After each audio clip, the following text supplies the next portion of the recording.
আমি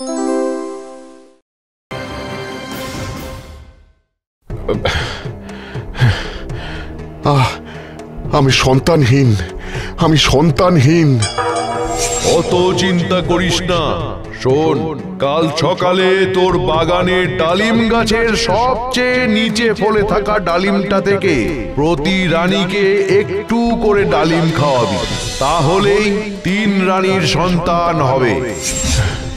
এ কি স্বপ্ন দেখলাম আমি? যদি এই স্বপ্ন সত্যি হয় তবে তো হতেও তো পারে।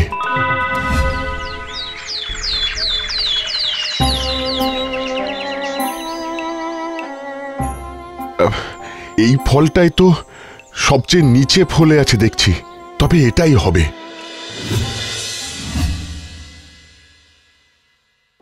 মহারাজ, মহারাজ, অনুমান সঠিক। মেজ রানীমা ও ছোট রানীমা গর্ভবতী হয়েছেন। সত্যি বলছেন বৈদ্যরাজ? স্বপ্নে পাওয়া দৈববাণী সফল হলো তবে। আর বড় রানী?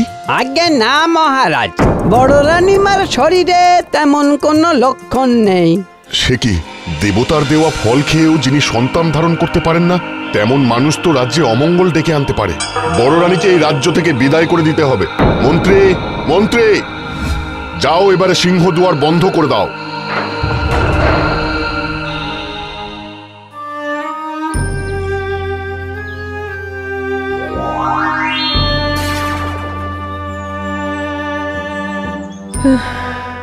উফ, মাগো, আর পারছি না, বড় তেষ্টা, একটু জল চাই, আর যে পারি না হাঁটতে।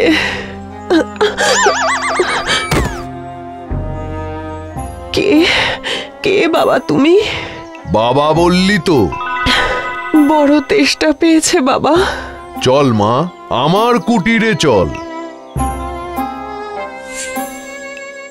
বাবা, ভাগ্যিস তুমি ছিলে, নইলে পথেই পড়ে থাকতাম যে। রানী হয়েও আজ আমি পথের ভিখারি। দুঃখ করিস না মা, জানবি সব ওপরওয়ালার ইচ্ছে।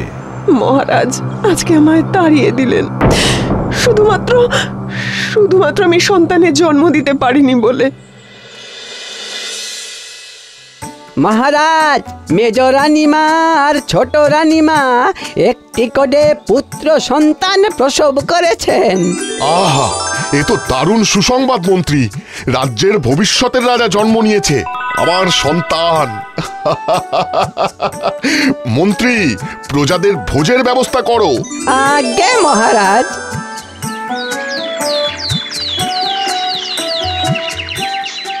এবার থেকে তোকে একটু সাবধানে থাকতে হবে মা, তুই গর্ভবতী। কি বলছো বাবা? সত্যি? কিন্তু ফল খাওয়ার এতদিন পর কেন? সবার শরীর তো একরকমের নয় মা। তাহলে এবার তুই ফিরে যা রাজপ্রাসাদে। না বাবা, তুমি তাড়িয়ে না দিলে আমি এখানেই থাকবো। বেশ মা, বেশ, নিশ্চয়ই থাকবি।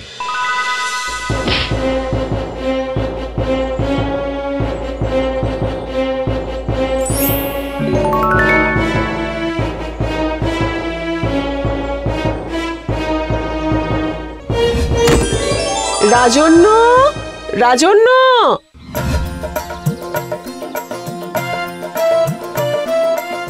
মারে, ওর অস্ত্র চালনা, ওর হাতের রাজ চক্রবর্তী লক্ষণই বলে দেয় ও একদিন ঠিক রাজা হবে। না বাবা, ও যেমন আছে থাক। না মা, আমার অধিকার যে আমাকে বুঝে নিতেই হবে, আর তোমাকে যে অপমান সইতে হয়েছে তার জবাবও যে আমাকেই আদায় করতে হবে মা। আমি যত শীঘ্র সম্ভব বেরিয়ে পড়ব। কিন্তু আসল পরিচয় নয়, ছদ্ম পরিচয়ে যাবে তুমি। নয়তো তুমি মহারাজের বড় ছেলে জানলে তোমার ভাইরা সিংহাসনের জন্য তোমাকে বিপদে ফেলতে পারে। যথা আজ্ঞা। প্রণাম মহারাজ, আমি রাজন্য। জয়স্তু। আমার কাছে কি প্রয়োজন বলো? আমি আপনার সৈন্য দলে যোগ দিতে চাই। বেশ, কিন্তু তার আগে যে পরীক্ষা দিতে হবে তোমায়। বেশ, আমি রাজি। মন্ত্রী, আগামীকাল 2 রাজপুত্রের সঙ্গে লড়বে রাজন্য, তার ব্যবস্থা করো। যথা আজ্ঞা মহারাজ।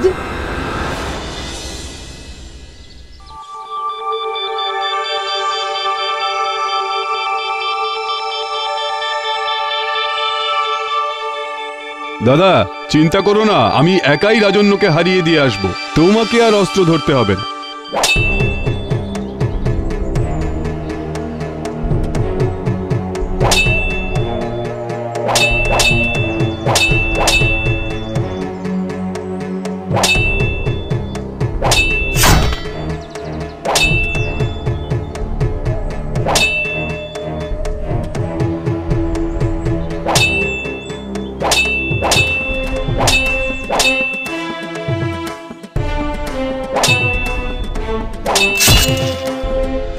বাহ, অসাধারণ রণকৌশল। বাহ বাহ। শোনো রাজন্য, আজ থেকে তুমি হবে রাজপুত্রদের রক্ষী, তাদের সুরক্ষার দায়িত্ব তোমার। যথা আজ্ঞা মহারাজ। না দাদা, এই কিছুতেই আমি মেনে নিতে পারছি না যে একটা আমাদের বয়সী ছেলে আমাদের রক্ষী হয়ে থাকবে। যেখানে যাব পেছন পেছনে যাবে, অসহ্য এটা। ওর অস্ত্রচালনা দেখে পিতা কেমন উল্লসিত হয়ে হাততালি দিয়ে উঠলো দেখেছো? যে করেই হোক বাবার চোখে রাজন্যকে ছোট করে শাস্তি দিতে হবে।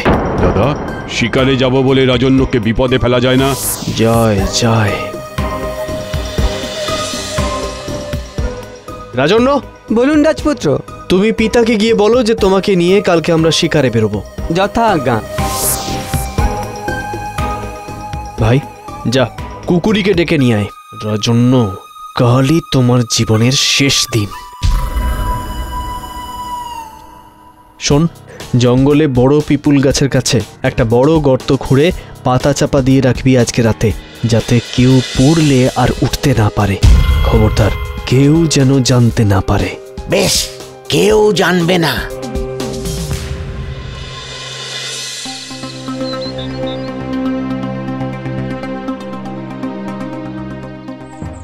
আমরা ওই পিপুল গাছের পাশ দিয়ে যাব।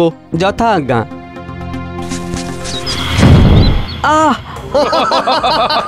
ফাঁদে পড়েছে।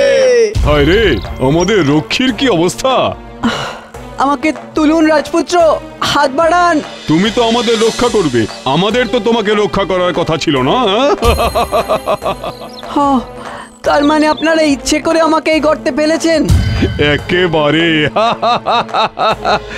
এবার এখানেই তুমি পচে মরবে।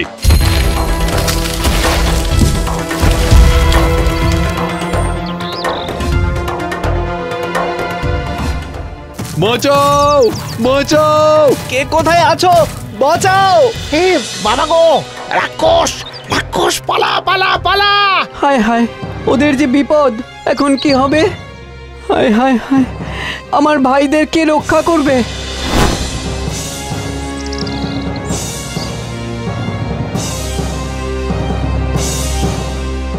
যাও, আমার কাজ আমি করে দিয়েছি, বাকিটা তোমার দায়িত্ব। ওই দিকে একটা গুহা আছে, সেখানেই গেছে রাক্ষস, সতর্ক থাকবে। প্রণাম।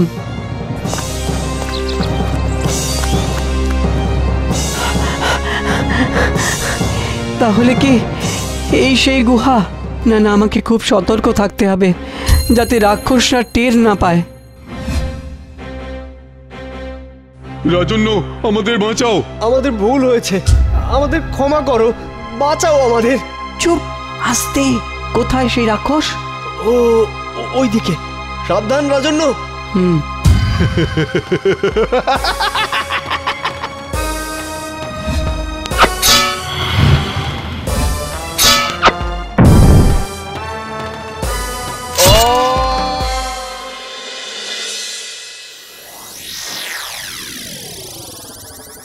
কি, রাক্ষস তুলে নিয়ে গেছে রাজপুত্রদের? রাজন্য কোথায়? অপদার্থ, অযোগ্য লোক রেখেছি আমি। ছিছি, রাজন্যর ভরসায় আমার ওদের শিকারে পাঠানোই উচিত হয়নি। মন্ত্রী, মন্ত্রী! মহারাজ, সৈন্য প্রস্তুত করো, আমি জঙ্গলে যাব রাক্ষস মারতে, তুমিও যাবে।